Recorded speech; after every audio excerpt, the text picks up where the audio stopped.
এটাকে আমরা রেশম পোকা নামে সবাই চিনি। এই পোকা রেশম তৈরি করাতে মেন ভূমিকা পালন করে থাকে। আজকের ভিডিওতে আমরা বাংলার এমন একটা ফার্ম সম্বন্ধে আপনাদেরকে জানাবো যারা শুধুমাত্র এই রেশমেরই চাষ করে থাকে। আজকের ভিডিওতে একদম প্রথম থেকে শুরু করে শেষ পর্যন্ত আপনাদেরকে ডিটেলসে স্টেপ বাই স্টেপ জানানোর চেষ্টা করব, যাতে আপনারা খুব সহজেই বুঝতে পারেন।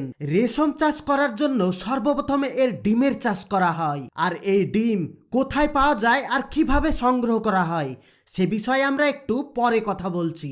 একবার যখন ডিম কালেক্ট করা হয়ে যায়, এখানে আপনারা যে ছোট ছোট রায়ের দানার মতো দেখতে পাচ্ছেন, এগুলোই হচ্ছে রেশম পোকার ডিম।